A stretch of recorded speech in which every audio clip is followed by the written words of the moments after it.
বলেন তো, আমাদের মায়ের পেটে যখন আমরা ছিলাম, প্রথম আমাদের সাইজ এত ছোট ছিল, এক ফোঁটা পানি, নাপাক পানি, মাইক্রোস্কোপ দিয়েও তো আপনার হদিস খুঁজে পাওয়া যায় না। তা আপনার অহংকার আসে থেকে?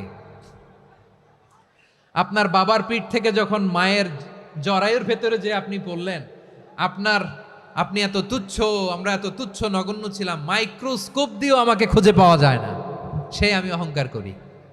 মায়ের পেটে 8 মাস 9 মাস তিলে তিলে আমাকে বড় হওয়ার তৌফিক দিলেন কে? দুনিয়াতে আসার পরে হায়রে দাঁত নাই, হাড্ডি চাবাইতে পারি না, ঠিক কি না? আচ্ছা, বারোখালীবাসী, আপনাদের ঘরে যাদের 6 মাস 4 মাসের বাচ্চা আছে, ওরা গরুর হাড্ডি খাইতে পারে? হ্যাঁ। তারপর হাঁসের হাড্ডি, মুরগির হাড্ডি চাবাতে তো খুব ভাল লাগে, তো এগুলো চাবাতে পারে?